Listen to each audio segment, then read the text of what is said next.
sur le point du panafricanisme. Moi, j'ai dit les prémices du panafricanisme, c'était l'émancipation de, n'est-ce pas, du joug colonial. C'était les velléités d'émancipation du joug colonial.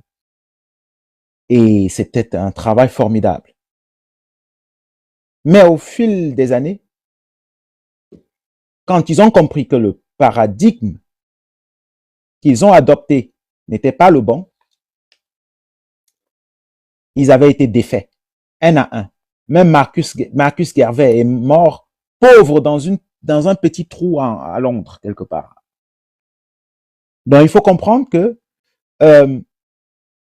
le problème du panafricanisme, c'était un problème idéologique parce qu'ils n'avaient pas un paradigme civilisationnel à eux.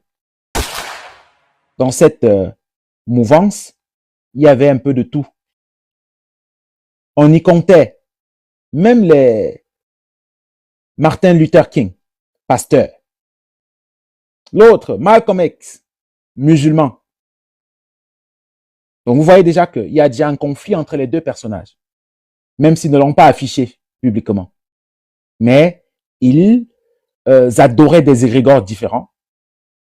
Ils étaient soumis aux égrégores des bourreaux de leurs ancêtres, même s'ils utilisaient à leur époque ces instruments pour se cacher en fait. En tout cas, on ne le saura jamais assez. Je pense que les panafricanistes du 21e siècle doivent un peu réfléchir un peu plus. Parce que si les Africains tiennent à impulser la Renaissance africaine, il faut que le paradigme civilisationnel soit défini. Donc, si vous êtes chrétien et panafricaniste, c'est que vous combattez contre la Renaissance africaine. Involontairement peut-être. Si vous êtes musulman et panafricaniste, vous combattez contre la Renaissance africaine. Si vous êtes franc-maçon et toutes les autres sectes et panafricanistes, vous ne travaillez pas pour l'Afrique. Vous ne travaillez pas pour Kama. D'ailleurs, le mot Afrique va disparaître avec le panafricanisme. Et je sais que le fait de le dire, ça peut choquer beaucoup de gens. Mais je vais expliquer pourquoi. Quand vous êtes panafricaniste et chrétien, ça veut dire que vous vous battez contre ceux qui ont installé, qui ont soumis l'Afrique en lui interdisant sa spiritualité.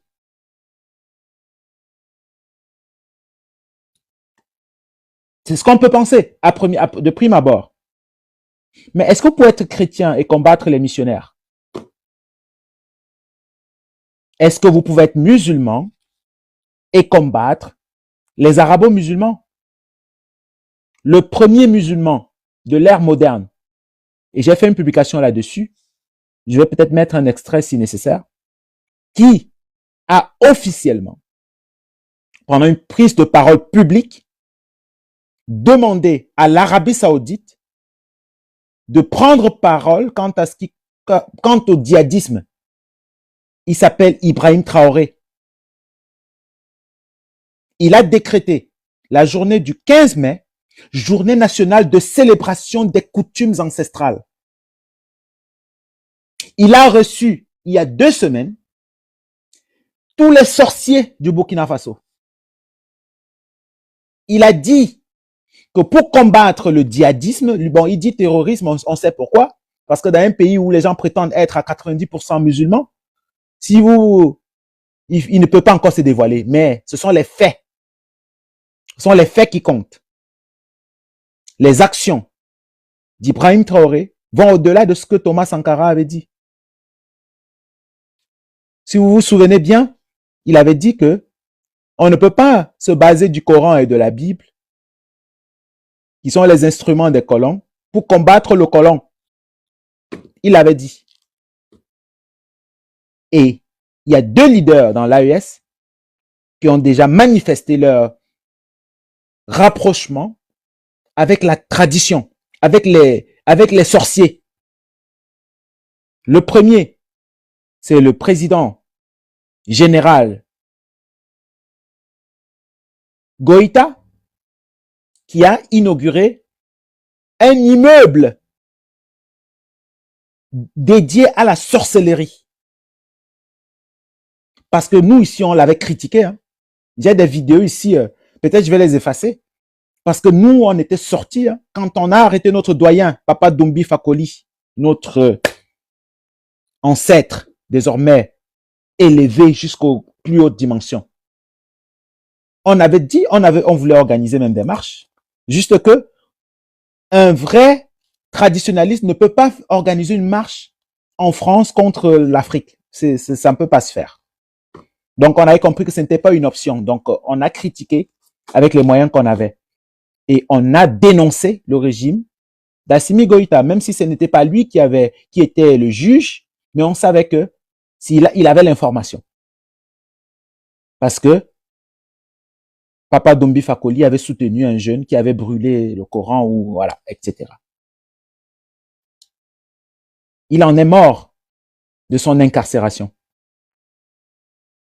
Parce qu'il a eu un AVC suite à cet emprisonnement.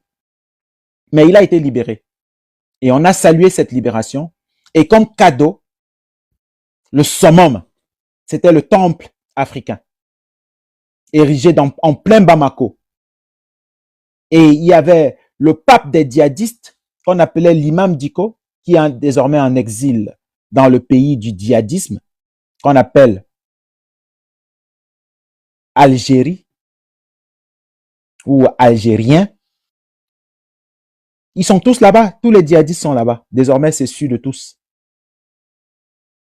Donc, si vous êtes, parce que l'époque ne vous permet pas de vous dévoiler comme étant traditionnaliste, un peu comme les Cheikh Anta Diop et consorts, mais ils ont écrit. Et tous ceux avant, d'accord, c'est-à-dire Marcus Garvey, et même avant, on les comprend. Donc, nous, à notre époque, on doit peut-être comprendre et accepter que le panafricanisme ne va pas marcher tant que l'idéologie du panafricanisme ou bien le moteur du panafricanisme sera les religions des colons. Donc, on va remettre ça aussi en question parce que nous, on questionne tout. On va remettre cette idéologie en question parce que le paradigme civilisationnel n'est pas traditionnaliste. Et si nous sommes tous d'accord sur ça, donc, c'est qu'on a compris que on va créer autre chose. Il y aura une évolution. Parce que les époques changent. Ils ont fait ce qu'ils pouvaient faire à leur époque avec les instruments, les armes qu'ils avaient. Nous, à notre époque, nous sommes en train de déconstruire les mythes religieux. Nous sommes en train d'impulser la renaissance spirituelle, du moins d'essayer d'impulser, humblement d'impulser la renaissance spirituelle africaine. Donc, notre paradigme est purement traditionnaliste. Donc, on ne peut pas en même temps avoir des musulmans dans nos rangs, des chrétiens. C'est qu'on ne mène pas le même combat. Il y a beaucoup de gens avec qui je me suis distancé parce qu'on ne mène pas le même combat. Voilà, je me suis complètement écarté parce que ce sont des vibrations qui ne sont pas en phase avec ce que je représente. Si vous êtes dans le panafricanisme, ça veut dire que vous êtes dans la division. Vous n'êtes pas différent des gens qui sont dans les partis politiques en Afrique. Une politique qui nous a été imposée après les indépendances. Vous pensez être sur le bon chemin, mais vous vous trompez, vous êtes aliéné. On m'a demandé quelquefois d'organiser des panels politiques, je ne peux pas le faire. Un TASOP ne peut pas être dans la politique parce que TASOP est pour le peuple. Donc, si TASOP est dans un parti politique, ça veut dire qu'il est contre une partie du peuple. C'est de la même façon qu'un roi en Afrique ne peut pas être dans un parti politique. Ce n'est pas compatible. Vous ne pouvez pas être roi et être dans un parti politique. parce que c'est le peuple qui part chasser la panthère pour apporter au roi. Mais si le roi sort avec la lance pour aller chasser la panthère, c'est pour apporter ça où? À qui? Et ça résume ce que j'ai dit sur le panafricanisme. Tant que le socle du panafricanisme n'est pas la spiritualité africaine, c'est que ce n'est pas le panafricanisme. Ou alors, il faut enlever déjà le mot africain.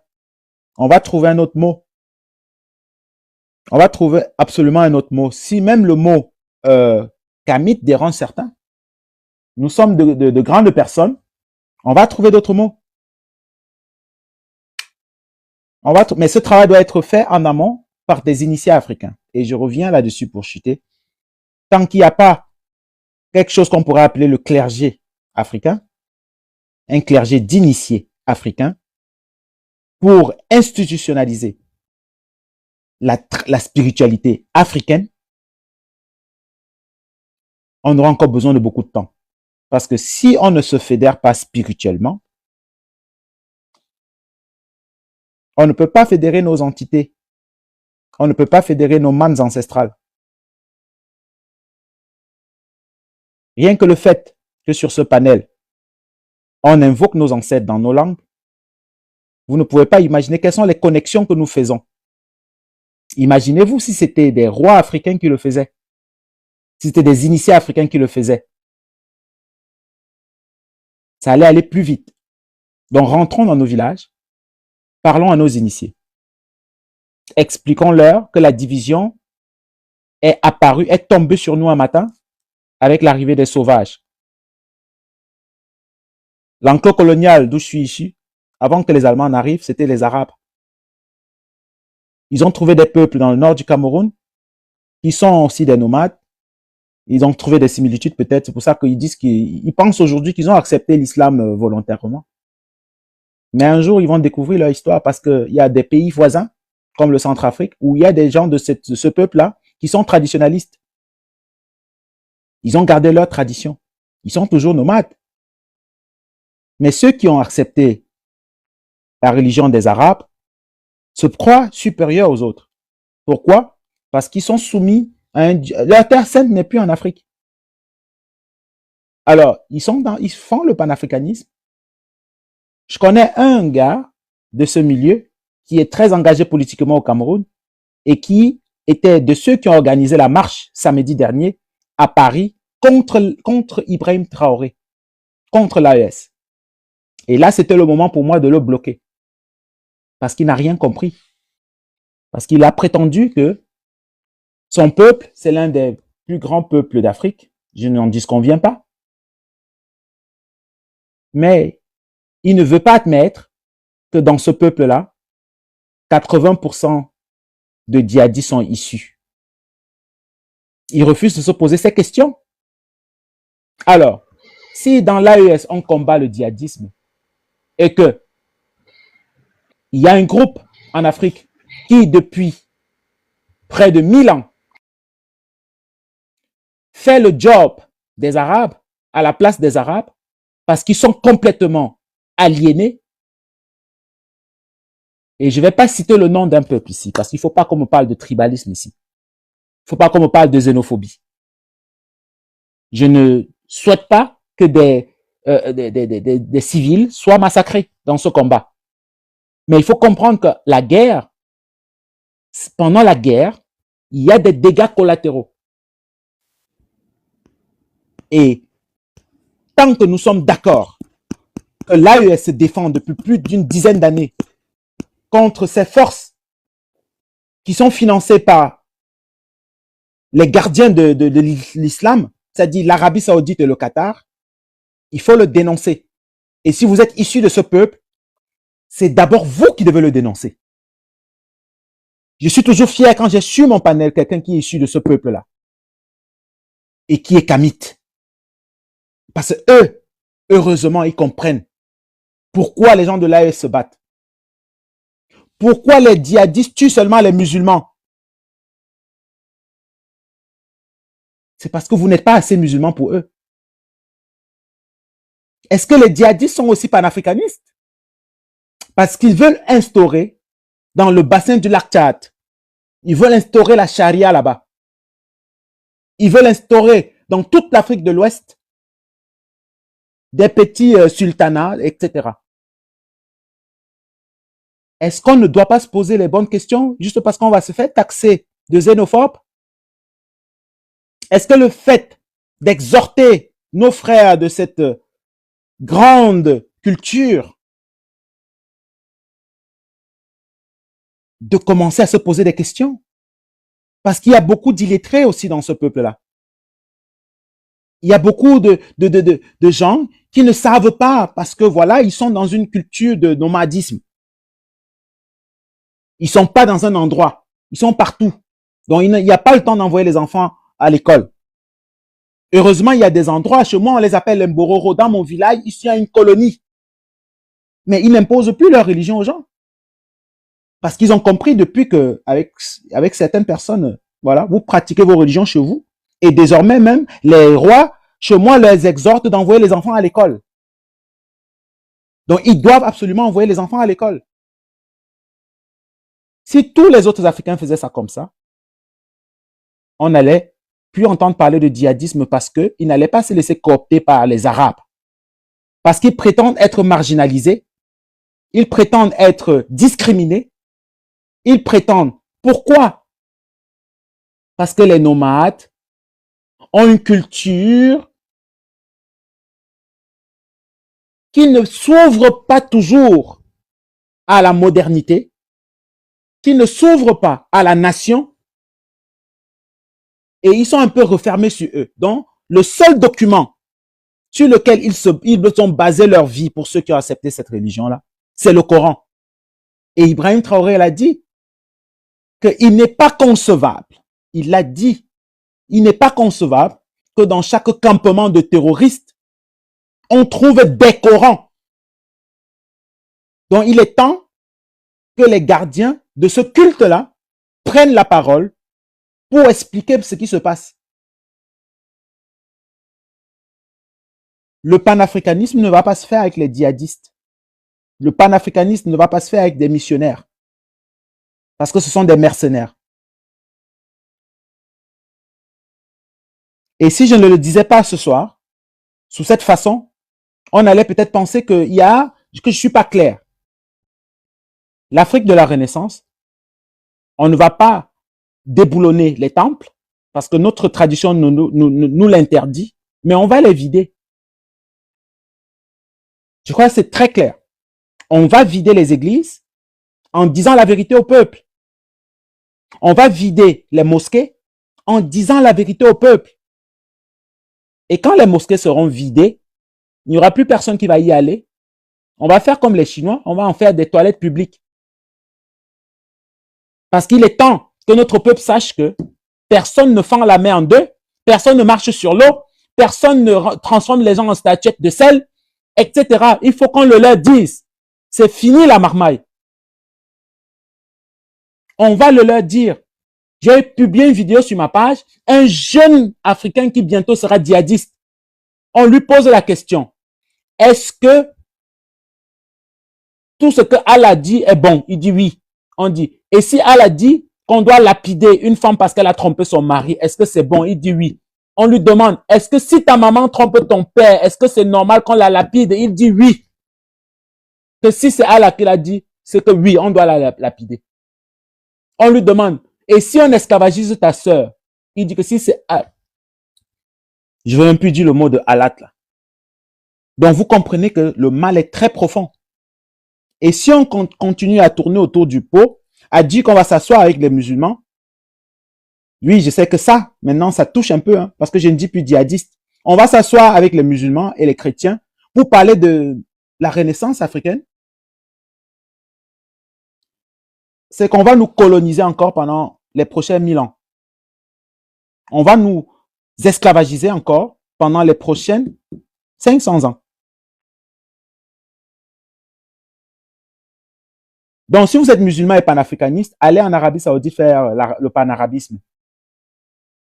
Si vous êtes chrétien et panafricain, non, allez chez les Hébreux les aider à finir leur guerre sainte. Nous, on est fatigués de vous. On est fatigués de votre barbarie. C'est vous qui nous avez divisés. Je sais ce que les chrétiens ont fait pendant la guerre des indépendances au Cameroun. Comment ils ont utilisé les Camerounais contre les Camerounais. En diabolisant d'autres combattants contre les autres.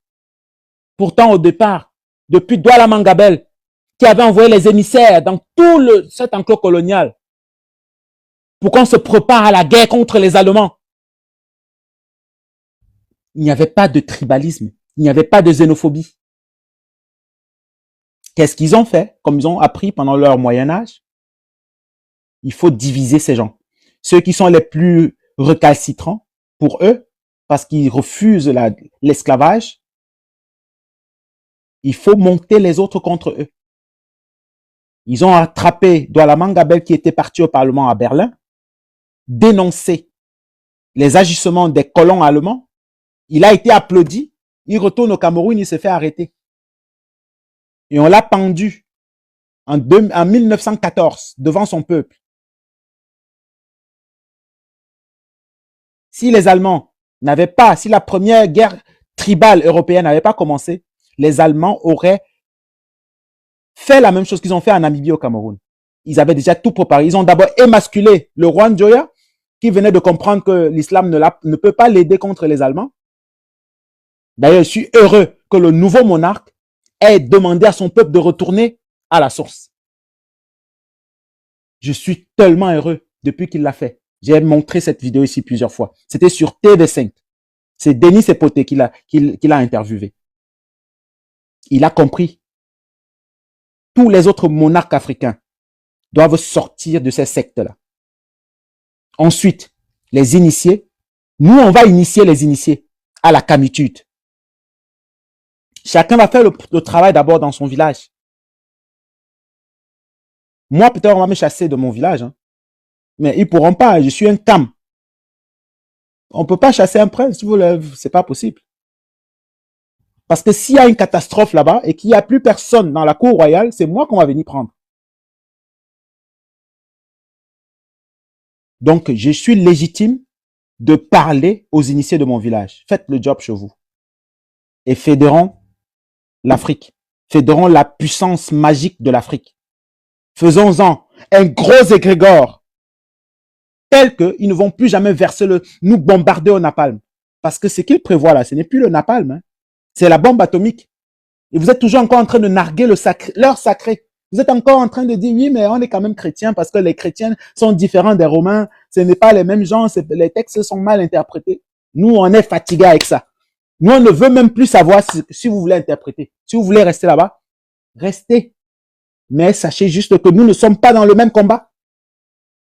Je vois sur Afrique Média, je ne vais pas dire le nom ici, il est chrétien et panafricaniste.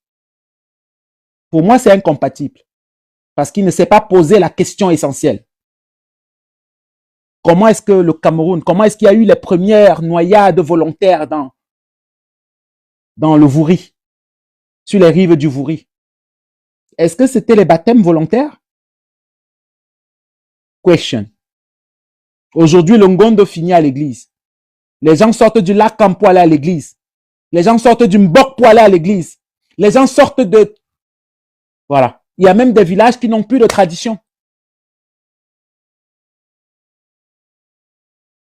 Donc, je ne suis pas panafricaniste. Voilà. Je ne suis pas panafricaniste parce que l'idéologie du panafricanisme est fondée sur le paradigme spirituel des bourreaux de l'Afrique.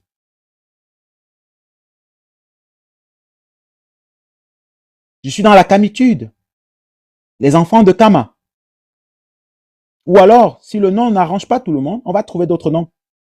Je ne veux pas utiliser le nom de ma tribu, ce serait réducteur. Et ce serait même séparatiste. On va utiliser les mots que nous-mêmes, après un consensus à l'échelle africaine, on va utiliser les termes qu'on aura choisis venant de nos langues pour s'appeler.